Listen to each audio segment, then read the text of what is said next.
Hello, Elaine. Welcome to this conversation. I've been looking forward to meet you again. I was very happy to meet you the first time in springtime.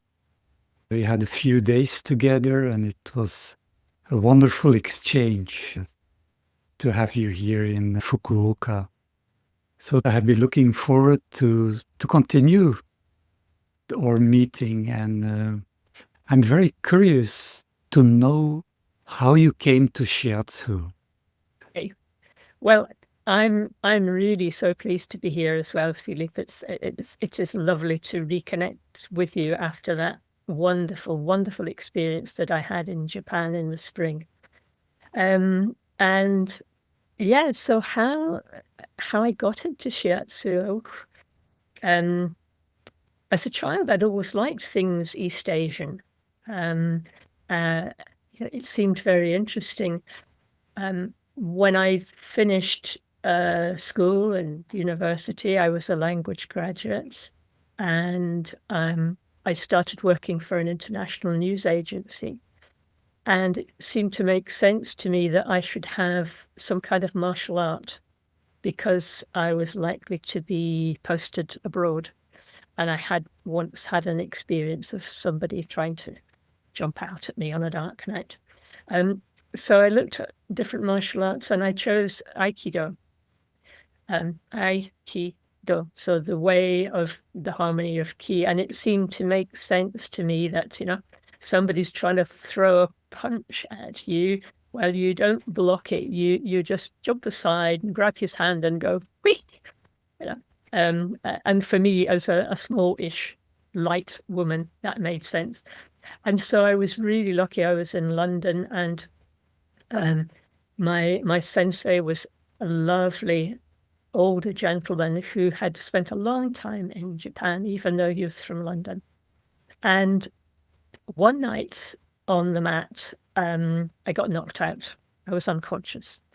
And all I remember is coming round, and he was sitting benignly at my feet with his thumb stuffed into kidney 1.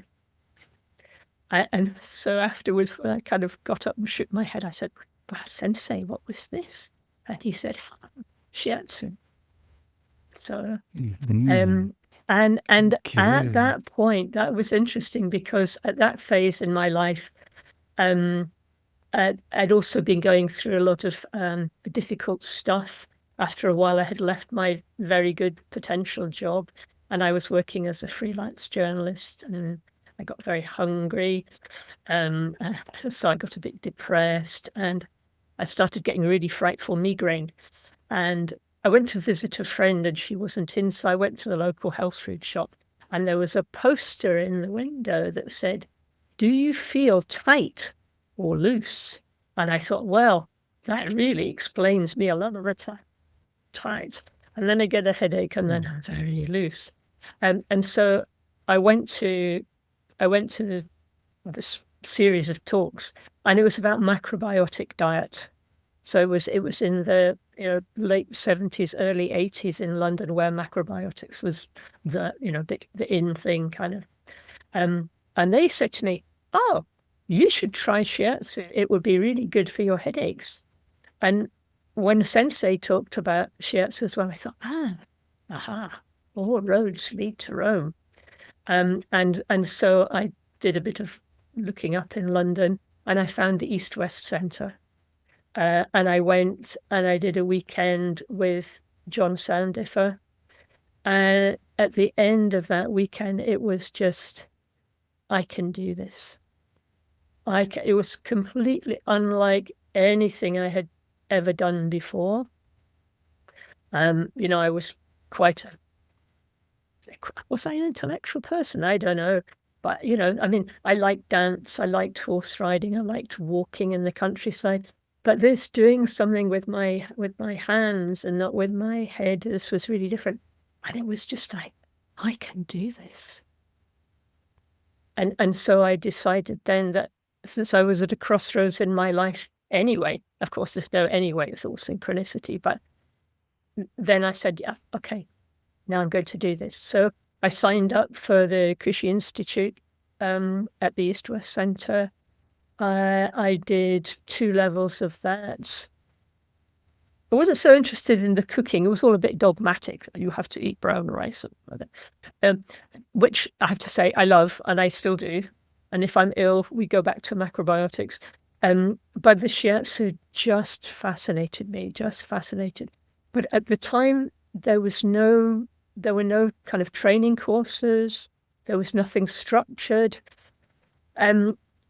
But it was at the time when the Shiatsu Society was just beginning to be established.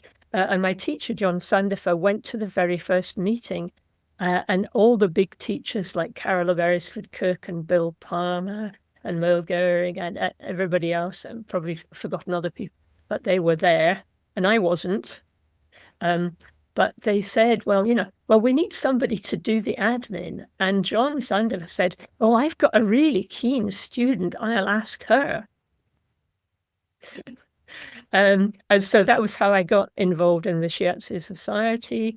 And then through that, we, first of all, we invited Akinobu Kishi to come and do some teaching in London. So that was in 1982. Yeah, 2. And then 2 years later, we brought Pauline Sasaki over, and then Pauline became my major influence and my major teaching.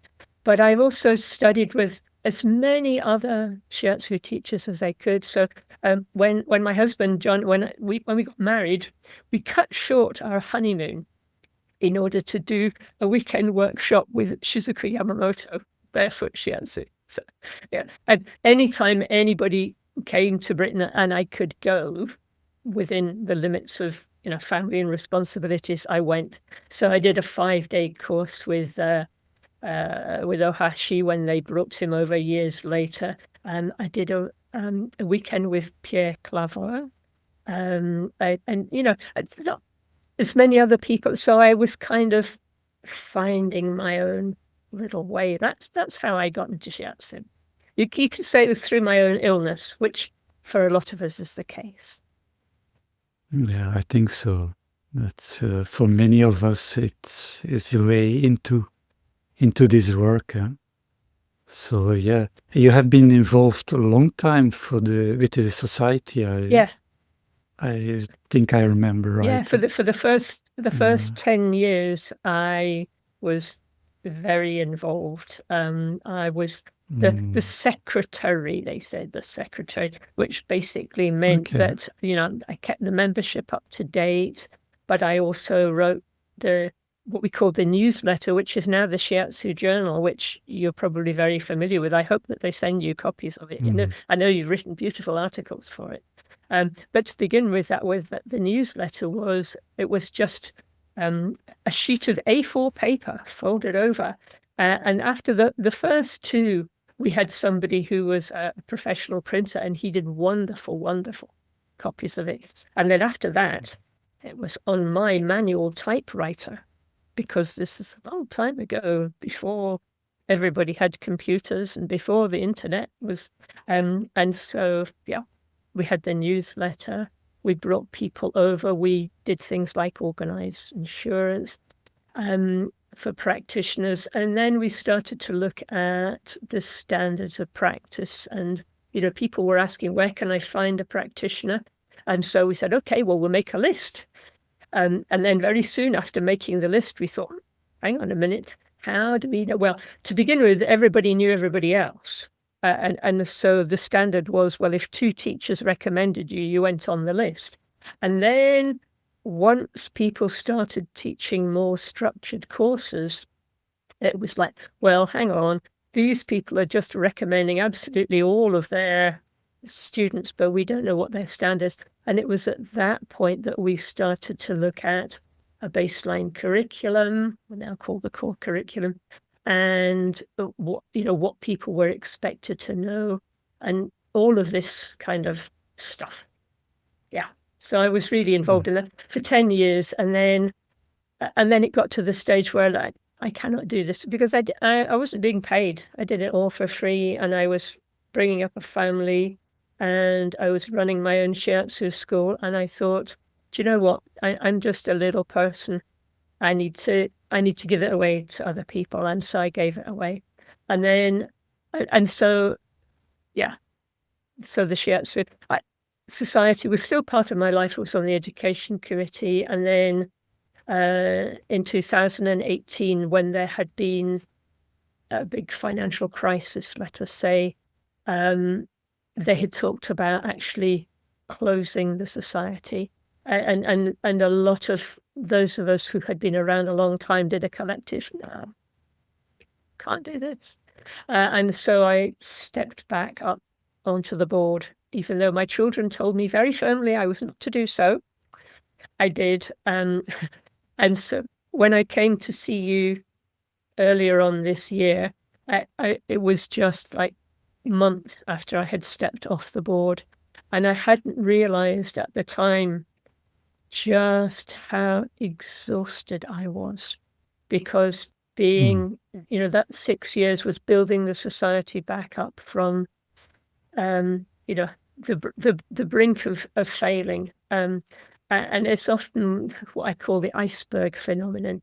People who are outside it, they just see the top, and they don't see what's happening underneath, and they don't see all the work. And so, in fact, this summer, kind of July after the end of the academic year, August, beginning of September, I actually acknowledged to myself that I have been burnt out.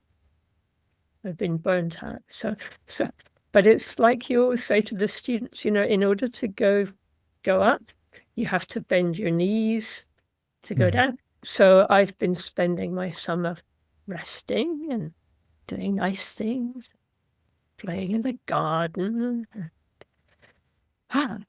tidying my house. We have a beautiful house in the country, but it's too big. It's just myself and my husband, because the children are all away. The parents who lived with us, we lived in community. They have flown off to heaven or wherever one goes. And so it's too big. We have to move down. So we have to make things smaller. Yeah. So I'm still doing shiatsu, but on a smaller level. Everything's let's rest. But you're still running the school also. Yes, in Glasgow. Yes, the Glasgow School of Shiatsu. We started that 1986. Oh my word! So it means that 86. Yeah. So it means that next year it's 40 years. It's celebration time then. Well, possibly. Amazing. But it's very interesting that for the last 20 years we have had a wonderful venue in the Tibetan Buddhist Centre in the centre of Glasgow.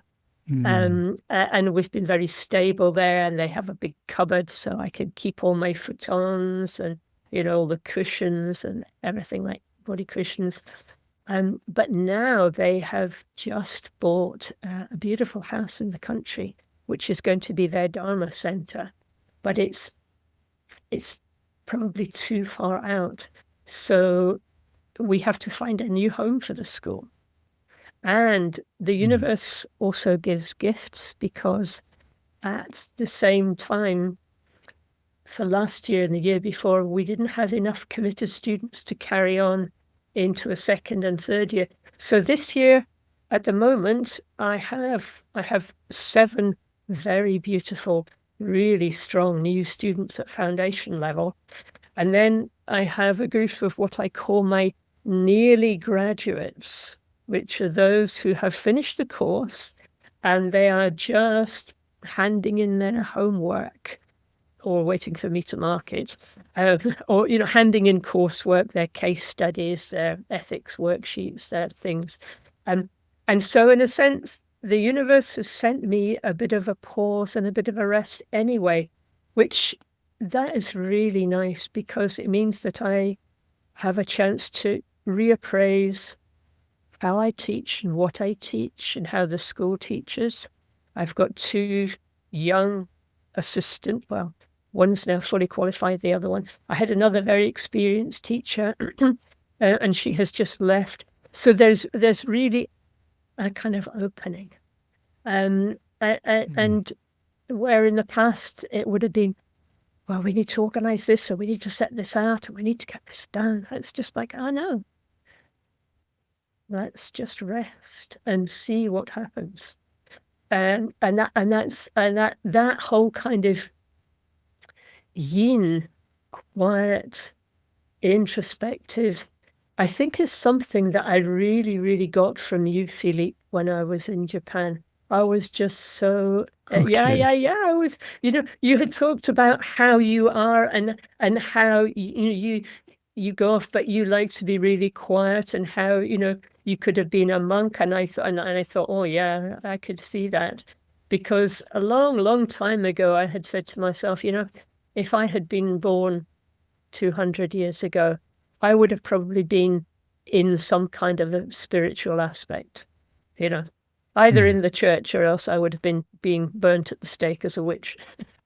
One or the, but that kind of quiet, inward spiritual thing.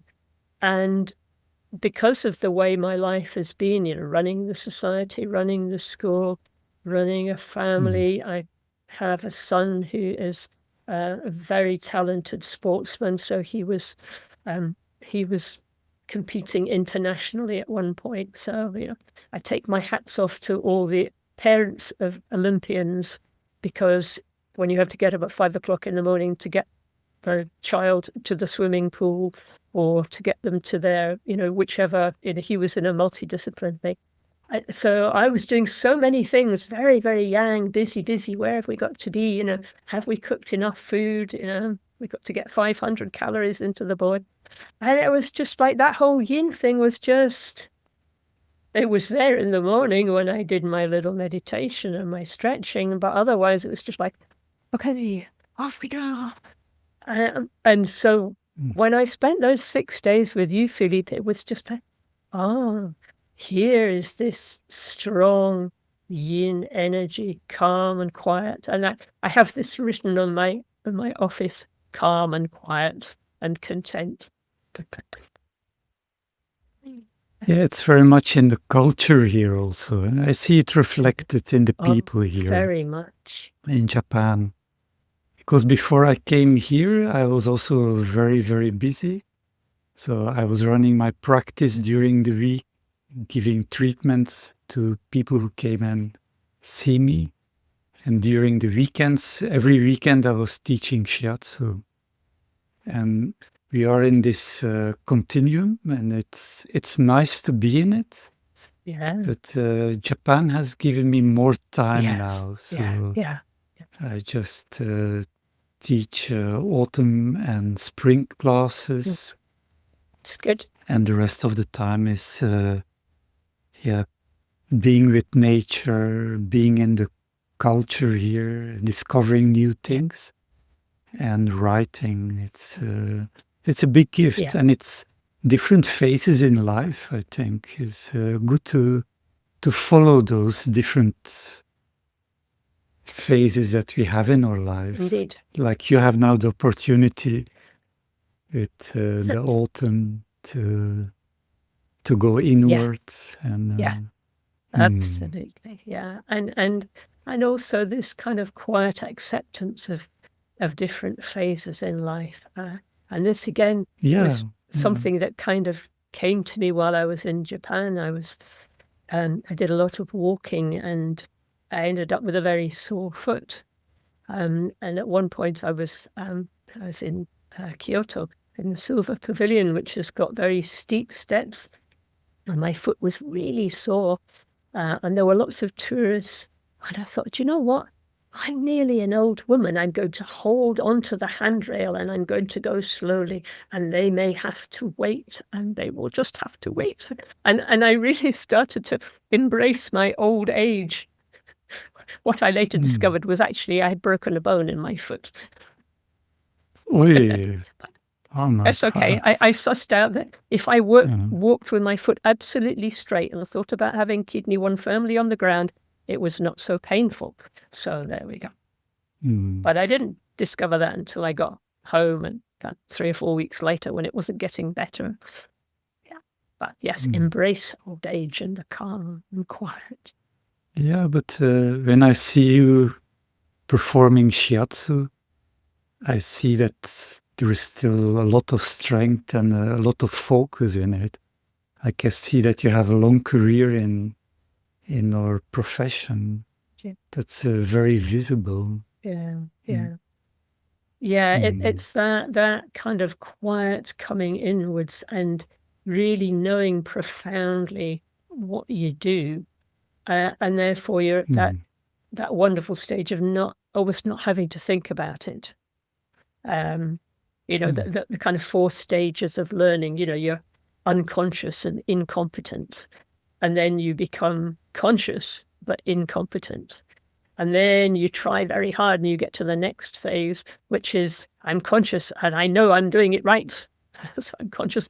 And then you get to the 4th stage, which is, well, I'm unconscious because I'm not thinking about it, but I'm competent. And so you kind of go around this 4 phases. And so I guess a lot of the time when I'm working, I don't now think so much about theory. I just feel what I'm feeling. And I personally, in my own practice, I don't have lots of debates about, what is the key and what am I feeling? Is this yin or yang? It's just like, this is very interesting. I'm going to stick with this for a while. Or, hang on, I need to move a little bit this way. Yeah.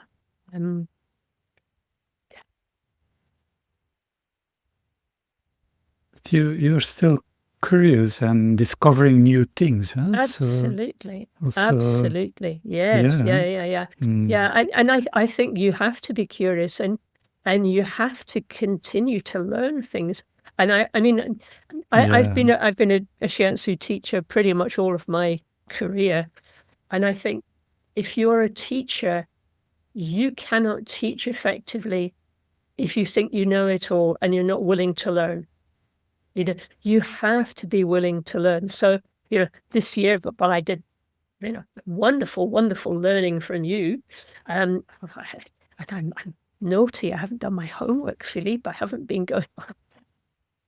I need to go back and do some more. But but I have to say that I use the Ampu Kuzukai practically in every bits that I have learned from you in every single treatment. Okay. Which that's good to hear. Absolutely, Okay. absolutely. And I'm finding it so effective. But also this summer we had the opportunity of bringing Michio Mamishvili up to. Michio, he came to Glasgow. Yeah, well, he was coming to London, so I thought, what, if he's coming to the UK, I know that my people and the people from the north won't travel down. It's too far. So I said, well, how do you fancy hopping up to Glasgow? So he came and did his 3-day thing.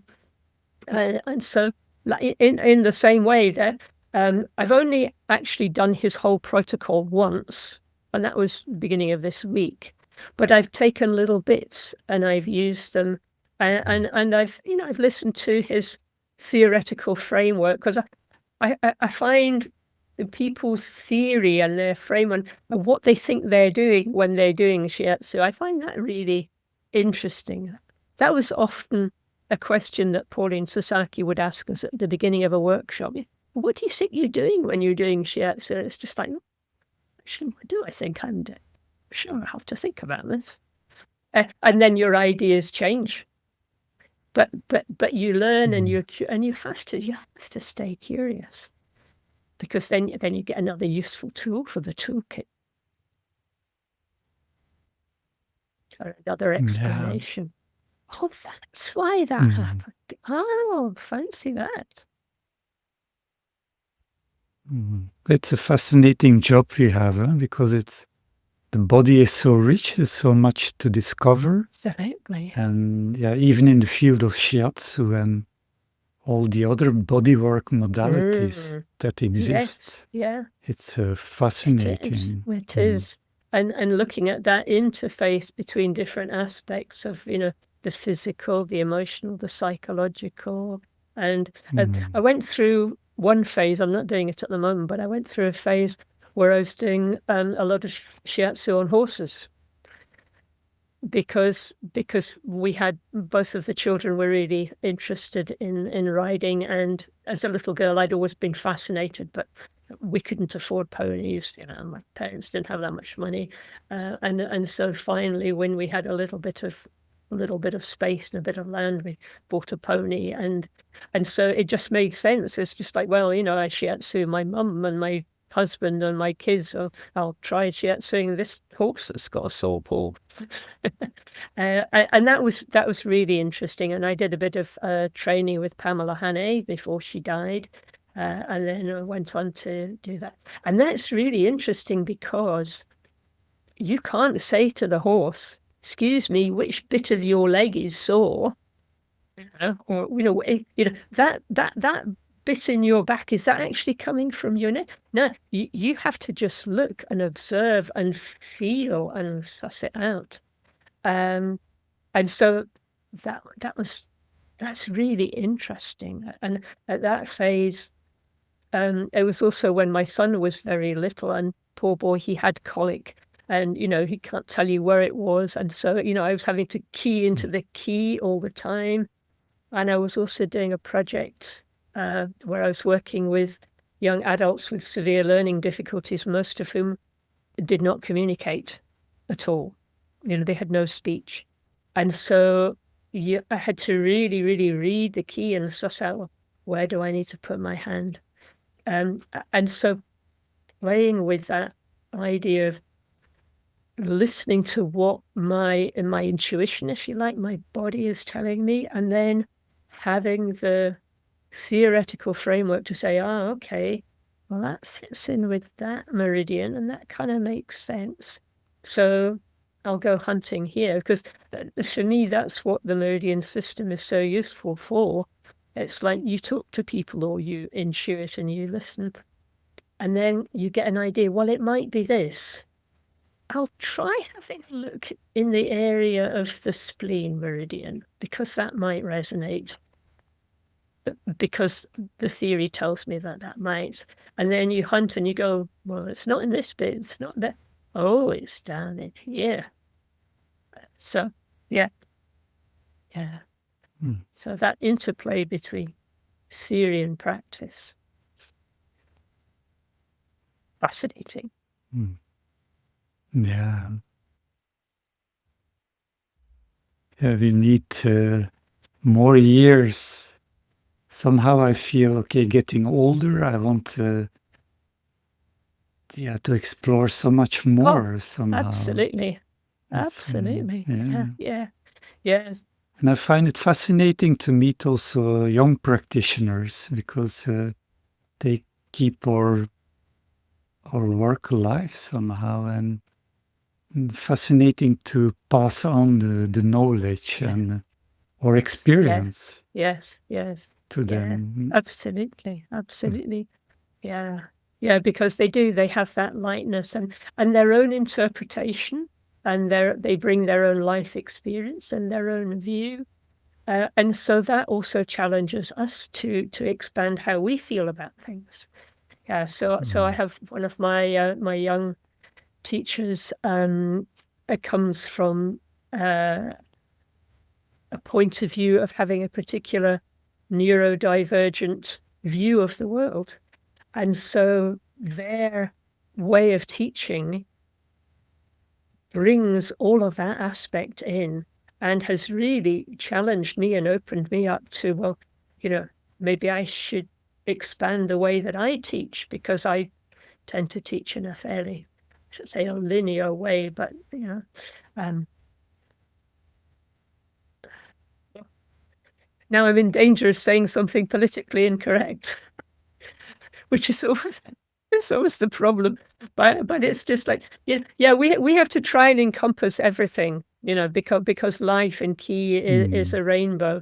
And so the young people, they challenge us, and they also give vibrancy and color and light. Yeah. And then seeing what they grow into. So, I mean, it was so wonderful to meet Peter, who is now teaching your school in Ghent, and feeling that kind of solidity and depth of knowledge, and so on. That's Mm. yeah. Yeah, it's a beautiful exchange. It's recently I had contact with Carola Beresford Cook, Yeah. and she said, "Yeah, we are in a very nice club. We support each other," and that's true. That I experience a lot in our profession. That most of the colleagues are very supportive of each other. Yes. Yeah. Yeah. In a world of a lot of polarization and division, we are looking for common ground somehow. Yeah. And of course, we have all our different approaches. And it's a very rich world we are living in. But we are very supportive of each other. That I enjoy very much. Yeah, absolutely. I totally agree with you on that. And it's almost, this is one of the positive aspects that came out of the whole pandemic, is that now we have much more contact with people, internationally. We wouldn't be so happy about talking, at such a large distance if we hadn't had that experience of having to teach online during the pandemic and so on. And so, yeah, it's have this sense that the world has become smaller. And so, yes, I feel like, I'm in a club with you, and although we're in a big time distance, I can see you, whereas in the past, if I wanted to speak to Caroline, I could kind of pick up the phone and say, "Hi, can we have a chat about something?" But it's still a long way to drive to Wales from my house in Scotland. But yeah, this sense of community and being able to share with each other, and not have a kind of competition going on. I think it's really so nourishing, and I think it's something that we really need to nurture within the larger Shiatsu community. Yeah, pandemic has given us the possibility to meet between teachers. Before it was very much on connection through federations, and now still that exists, but it has been influenced by the contacts between the teachers. I experience it in that way. So it has given more connections somehow, more depth to the whole thing. Not only regulations and societies. Yeah. Of course, there is a place for that. Like there is. You have done that work. And we need standards in our profession, and there is a place for also exchange. Yes. In different ways. Yeah. But in a sense, I feel that the whole standards and administrative federation framework is rather like the framework that we have in our Shiatsu theory, our East Asian medicine theory, that it gives us that stability, and then we have the freedom to hang our own practice on that and make it our own. And I think that is really nice. Yeah. So having these contacts with you and with other people, I think that has been facilitated through all of these frameworks, and knowing that you've got these standards and you've got the school, and how that feels. Here's somebody that I could learn something from, and he's got this whole other bit of Ampuku work that I don't know about. That so it makes for this sort of a sense of community, and being able to learn from each other. Definitely. Yeah, I learned from having you in the course also. It was first I had to think, because I had been reading your books and everything, so I thought, Elaine is coming. But then I said, okay, I relaxed. Please. please. Yeah.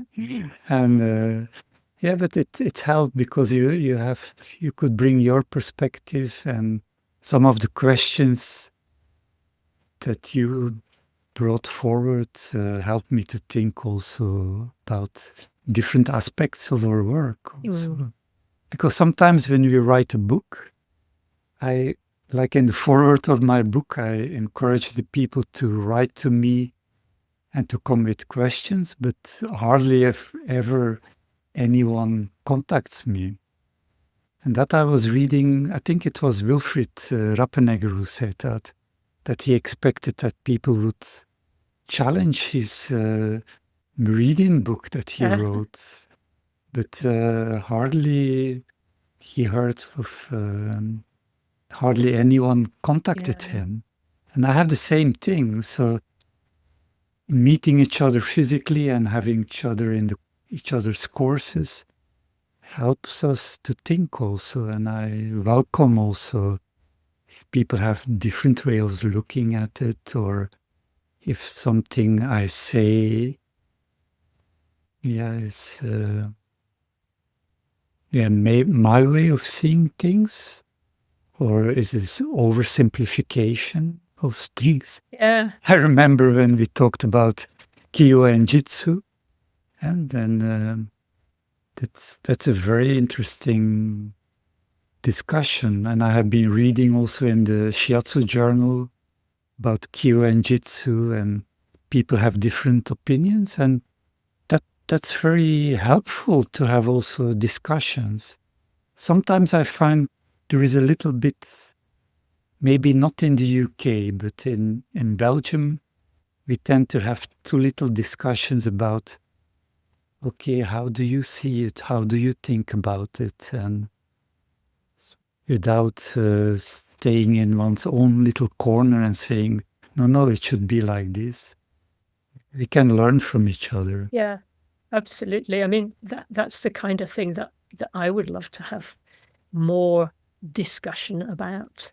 The whole Kyojitsu thing, that, going back to your point about, writing books, when you write something down in a book, I think often people don't question it because they say, well, it's written in a book, so it must be true.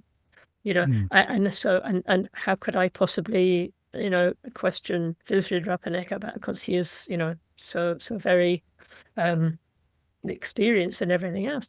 And so having something written down can then fossilize it almost. And that's where having a dialogue and a discussion would be really interesting.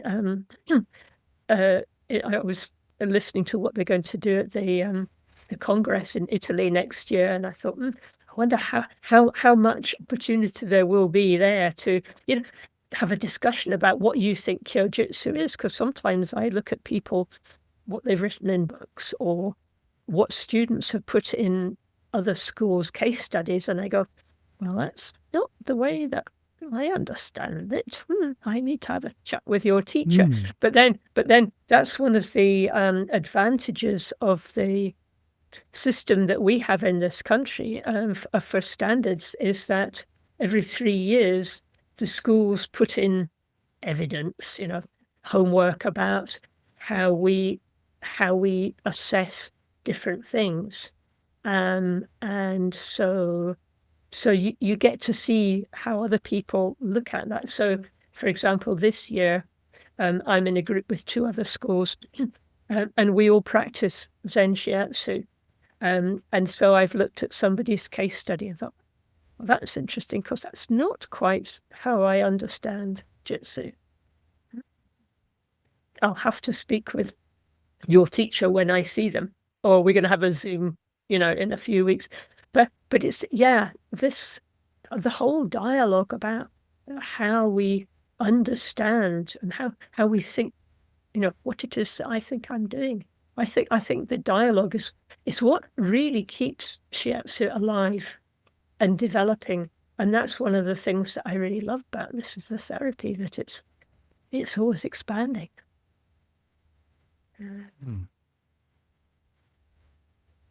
Yeah, and we can expand it by going backwards as well. So, some of the resources that you were using in your course with us, like, the turtle on the abdomen. I mean, that was, and the bagua, that was all new to me. And, that's something that I think, well, perhaps I ought to have known about this before, but I know, isn't it fascinating? And gosh, it's a whole new area to delve into. Yeah.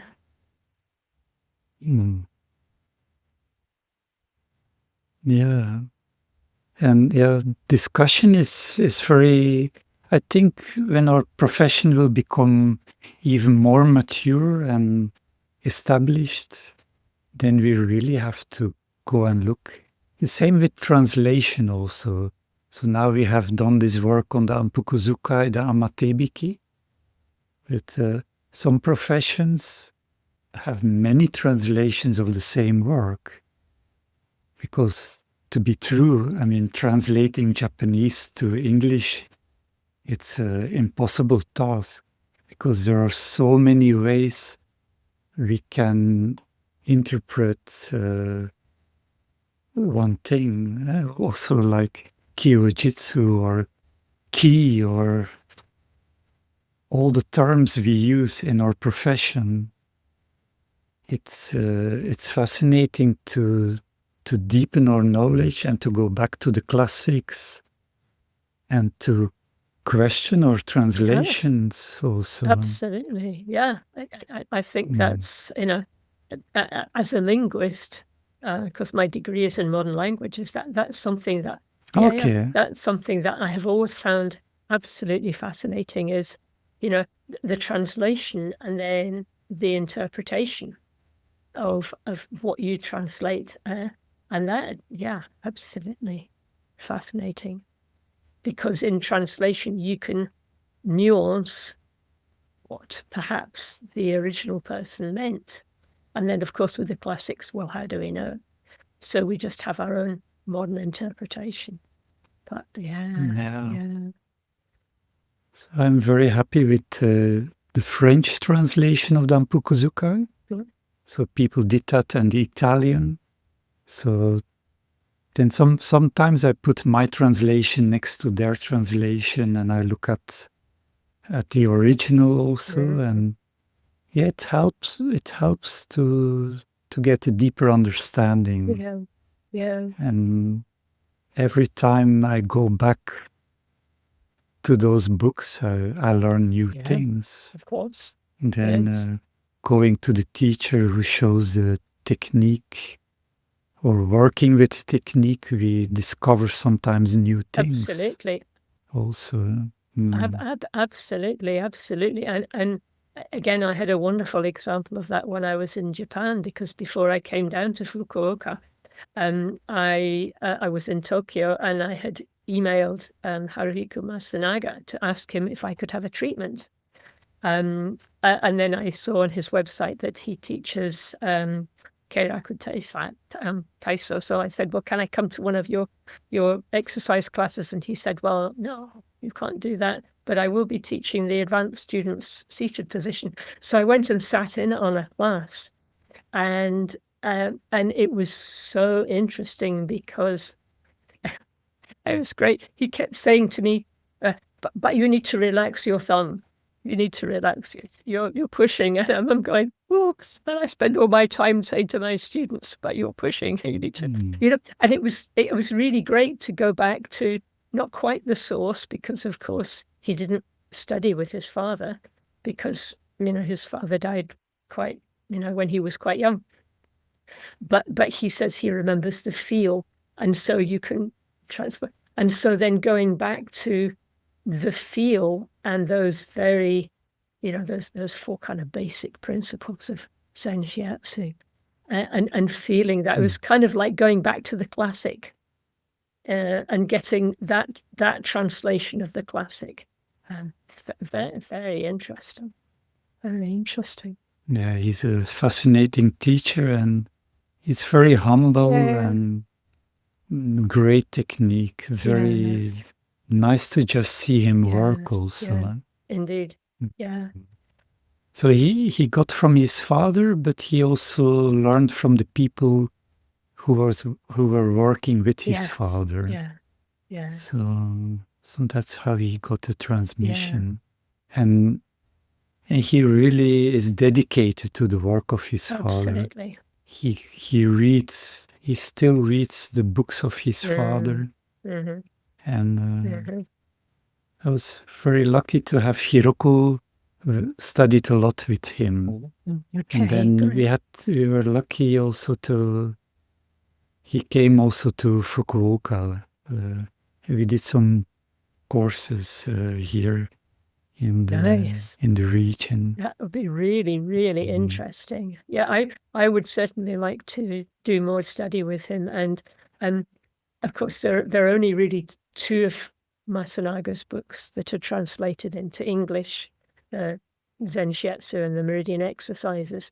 But I have a French translation of a third book, which I've started reading, and I need to sit down and start reading it again, because I understand that a lot of his Masanaga's deeper philosophical work is there, and it's just not rendered into English. And so in a sense, we might be practicing in a way that is not as he would have intended, because we don't have the theory, if you like, the what he was thinking about.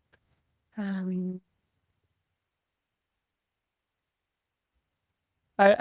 remember Pauline Sasaki saying that Masanaga's greatest contribution to our understanding of Shiatsu was in his Kyojitsu theory.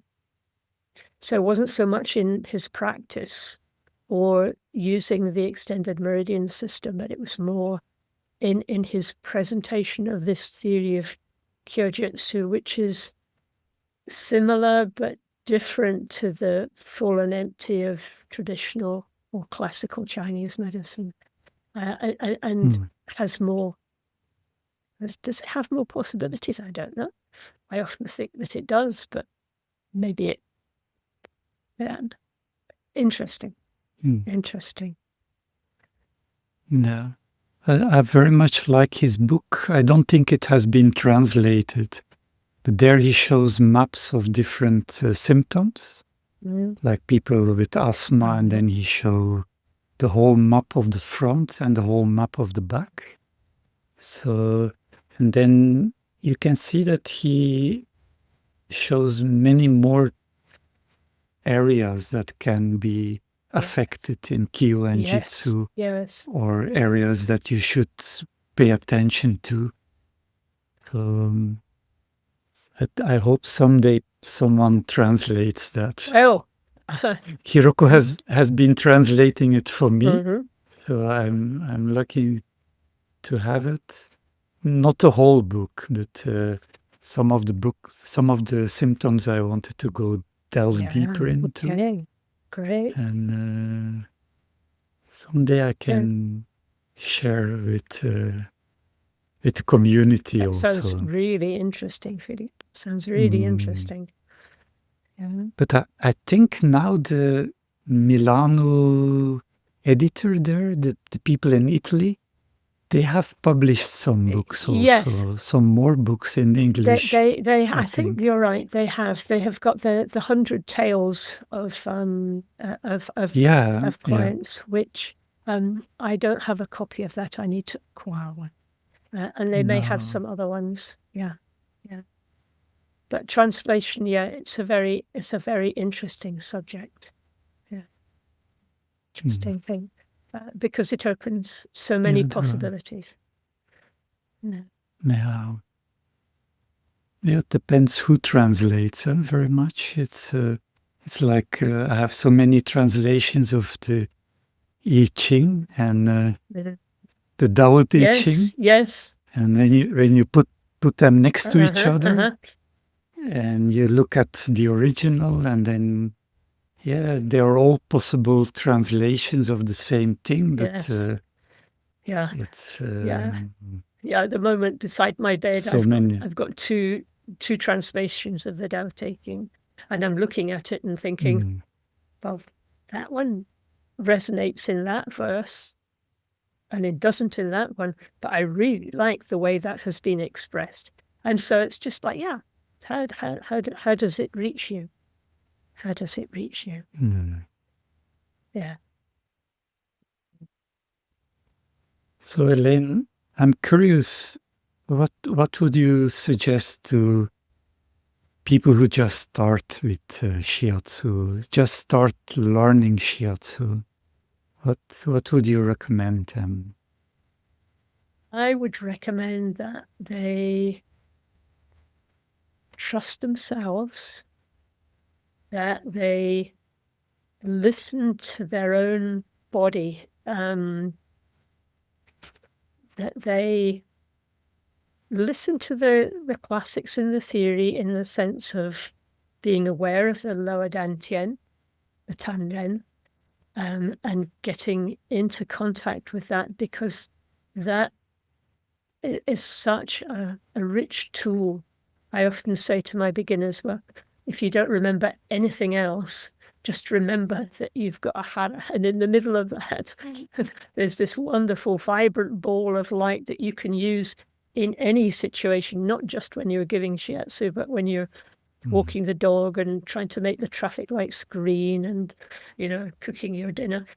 So yeah, being in yourself, listening to your hands, breathe, use your breathing.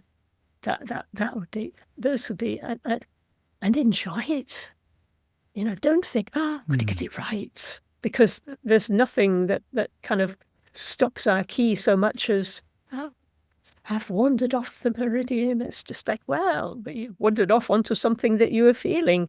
That, I can't tell you the number of times we'll be teaching a meridian in a class, and I'll say, Freddie, that is really nice connected work. And you're obviously following the ki, but that's not the meridian we're learning today.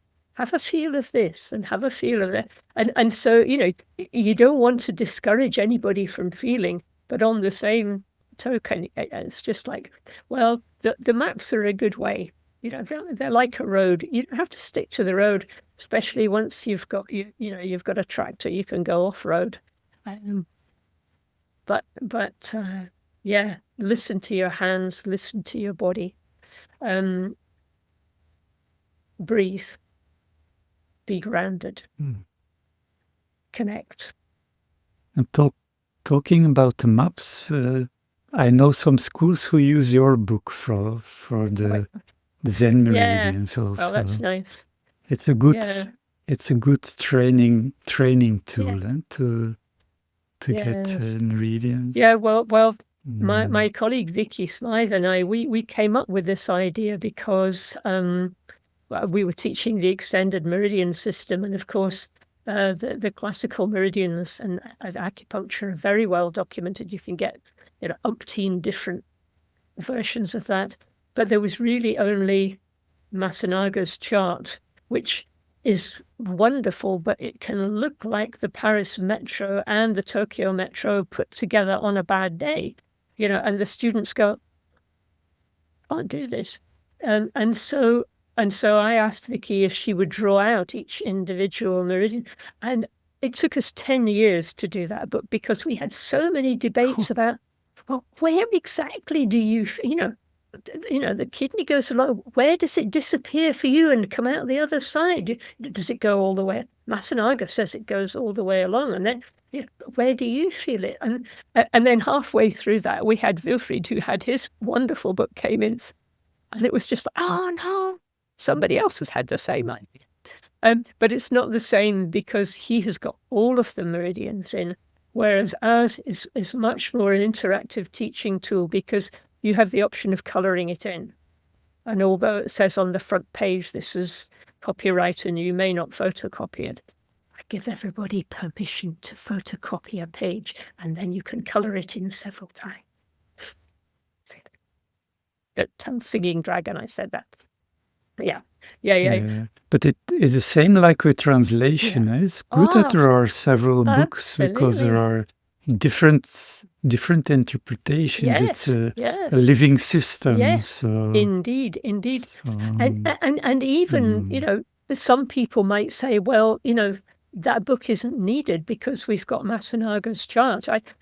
When we first came up with the idea, I took the first few drawings down to show to Cliff Andrews and to Pauline Sasaki before she died.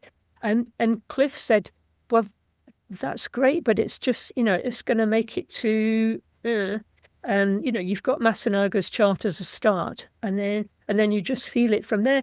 And I thought, well, yeah, I can see that point of view. But if you've got a student who is not very visual, you give them that Masanaga chart, which is so complex. And it's just going to be difficult. And so that's why we came up with the idea of one meridian at a time, and then color it in so you've got something that you're doing and it's tactile. Yeah. But I like very much how you made this book also. It's a book that I regularly look into, actually. Thank you. Because I look so beautiful illustrated also. They did that so well. And the text, and I like also how you talk about the diagnostics and different people, that case studies, case history. Yeah. Well, those were all my own people that I was seeing at the time. I had a very busy practice while I was writing that, and also, the text, because that book was actually the smaller book. So there was a series called Health Essentials Shiatsu, and then Element decided that they wanted to make that series into a bigger book. And so in both cases, I was asked, I didn't kind of write the book, I was asked to write the book. And so that the big book, the illustrated guide, has become my first year's book. And every time when I was writing it, I got stuck. And I was like, how do I say this? And I was just like, oh, wait a minute. And I would put myself in front of my first year class, and then I would talk to them, and then I would type up what I had just said. And so it's very much kind of me speaking and my own views. And, some people might say, well, the theory says something different, but it's just, that's my interpretation. So there we go. Yeah. But we talked about it before we started this conversation. Now it's out of print, so it is. It would be wonderful to. This is the front. It would be wonderful to have it printed again. Yes. Maybe this is an idea, because you said that the images, the person you. Is it okay we take that up also? Yeah. Maybe someone knows this person that. Who owns the copyright to the images. Well, his name was Guy Reichardt, and he worked out of Brighton in the south of England, and so I had to go down to Brighton from Scotland and sit and hold myself in positions while he was absolutely meticulous in doing the photographs. It was such a craftsman. So if anyone who looks at this knows about him, or know how we could contact him, or that would be great. It would be wonderful. Maybe another way is to go on Abbey Books, or such a second-hand book site. There probably you can still find it. You can. Also. Yes. Yeah. Maybe have to pay a lot of money. I don't know. I was looking last week on another international book thingy, just because I don't have any more for my students. So I said, I've got 2 copies that somebody has given me or has sold back to me. I'll sell them to you, but you can find them if you go and have a look. Yeah. Okay, so they are It's, still available. it's still over available. there. Yeah, Okay. it's still available. Okay. It was wonderful talking to you, Elaine. So I think we could go on and talk for hours, We but could. this time we have to round up. Unless you think there is something more you want to share or I think we've about. probably touched upon everything. Been round the world twice. Yeah. We've talked about theory. We've talked about different things, translations. It's all been really good. And for me, my shiatsu is, I hesitate to say ordinary shiatsu, but some people have a particular way of working, or they've got a particular niche, and I I don't have that. I just like to share the essential shiatsu, and then people can take it from there. Yeah. So that's wonderful. Yeah. I see it also like that. I'm also basic. I don't see myself as very much into theories. Just a practical, down to earth stuff. And looking at different approaches, but very down to earth. That's good. That's what we need in our profession, I think. So thank you so much. Well, thank you very much for the opportunity of talking. I hope people find it a little bit interesting. I'm sure. Thank you so much, Elaine. Thank you. See you. Thank Bye-bye. you. Take Bye. care. Bye.